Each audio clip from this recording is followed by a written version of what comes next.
Hi అండి. ఈరోజు మధ్యాహ్నం లంచ్ గురించి నేను చికెన్ ఫ్రై చేస్తున్నానండి. నేను ఎలా చేస్తానో ఏంటో ప్రాసెస్ మీకు చూపిస్తాను. ముందుగా ఆయిల్ వేసుకోవాలి.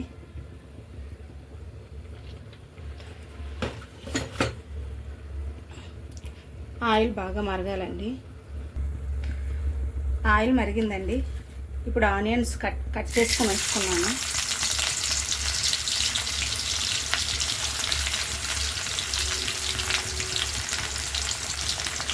పచ్చిమిర్చి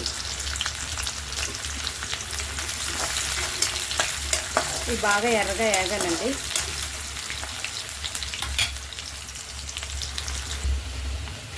ఆనియన్స్ బాగా వేగిపోయండి. ఇప్పుడు చికెన్ వేసుకుందాం. చికెన్లో ఆల్రెడీ పసుపు, కారం, అల్లం వెల్లుల్లి పేస్ట్ మ్యారినేట్ చేసుకొని ఉంచుకున్నానండి. ఇప్పుడు ఈ చికెన్ని వేగుతున్న ఆనియన్స్లో వేద్దాం.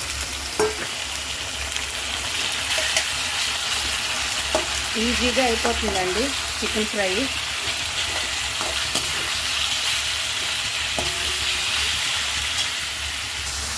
చికెన్ బాగా వేగాలండి. అప్పుడు అల్లం వెల్లుల్లి పేస్ట్, టమాటా ఇవన్నీ వేసుకుందాం. చికెన్ బాగా వేగిందండి. ఇప్పుడు అల్లం వెల్లుల్లి పేస్ట్ ఒక స్పూన్ వేసుకుందాం. అల్లం వెల్లుల్లి పేస్ట్, టమాటా,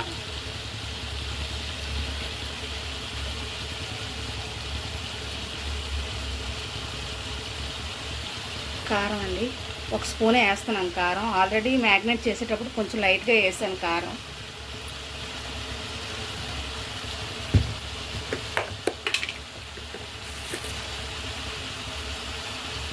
సాల్ట్,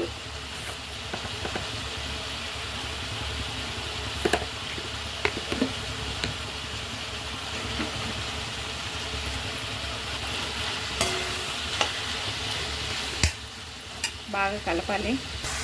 మొత్తం కలిపానండి. కలిపిన తర్వాత ఇలా ఉంది. బాగా ఆయిల్లోనే ఇది ఉడకాలి. వాటర్ అనేది మాత్రం వేయకూడదు.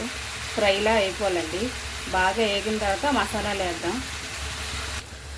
బాగా వేగిపోయిందండి. దగ్గరికి ఆయిల్ అంతా పైకి వచ్చింది. ఇప్పుడు మసాలాలు వేసుకుందాం.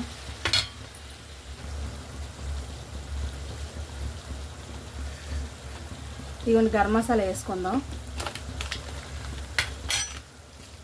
కొంచెం చికెన్ మసాలా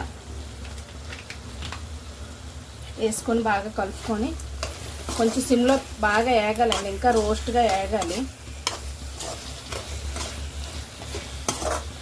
ఇంకా ఆయిల్ బాగా రావాలి.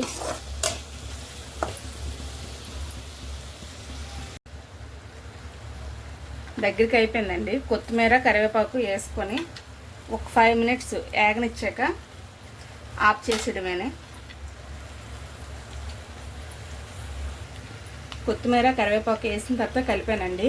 ఒక 5 మినిట్స్ మగ్గిన తర్వాత ఆఫ్ చేసేయడమేనండి. అయిపోయిందండి చికెన్ ఫ్రై. చికెన్ కప్లోకి తీసి పెట్టుకుందాం.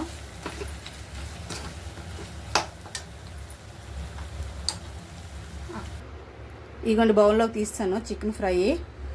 టేస్టీగా బాగుంటుందండి చికెన్ ఫ్రై. రసంలోకైనా, టమాటా రసంలోకైనా, చింతపండు రసంలోకైనా, పప్పుచారుకైనా, పప్పుకైనా, టమాటా పప్పుకైనా మంచి కాంబినేషన్ అండి చికెన్ ఫ్రై. ఓకేనండి. బాయ్ అండి.